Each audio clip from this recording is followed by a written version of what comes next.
Dapat daw, pangalanan mo. Sino ba yung nag-alok sa'yo? Kasi yung mga ganito, kwento na naman ito na walang katuturan. Kasi nungalingan nyo na naman ito, Jenggoy Estrada.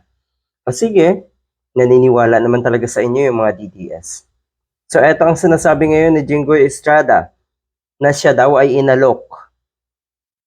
Na lumipat sa minority kapalit ng pagbasura sa kaso. Malaking insulto ito sa CIDG, sa Ombudsman, sa Sandigan Bayan.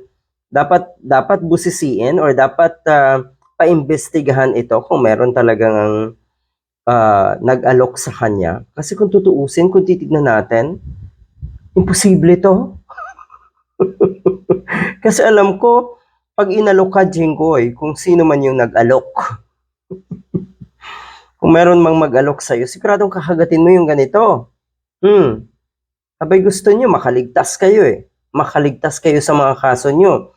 Kaya nga kayo gumagawa ng paraan dyan sa Senado Tapos yung ganito na sinasabi mong alok sakali, tatanggihan mo, imposible. Kwento mo lang ito. Ngayon, ikwento nyo yan sa mga DDS lang. Dahil walang naniniwala sa'yo sa ganito mong klaseng istorya, Jinggoy Estrada. So be it ka ng so be it noon, sabihin mo kung yan daw ang sinasabi nito si Jinggoy Estrada, kung ito daw yung kanyang price, kabayaran sa kanyang paninindigan, ay so be it. So ayan na, ito yung totoong kabayaran sa ginawa nyo, Jinggoy Estrada. O ano nga ulit ang sinasabi ng mga DDS ngayon?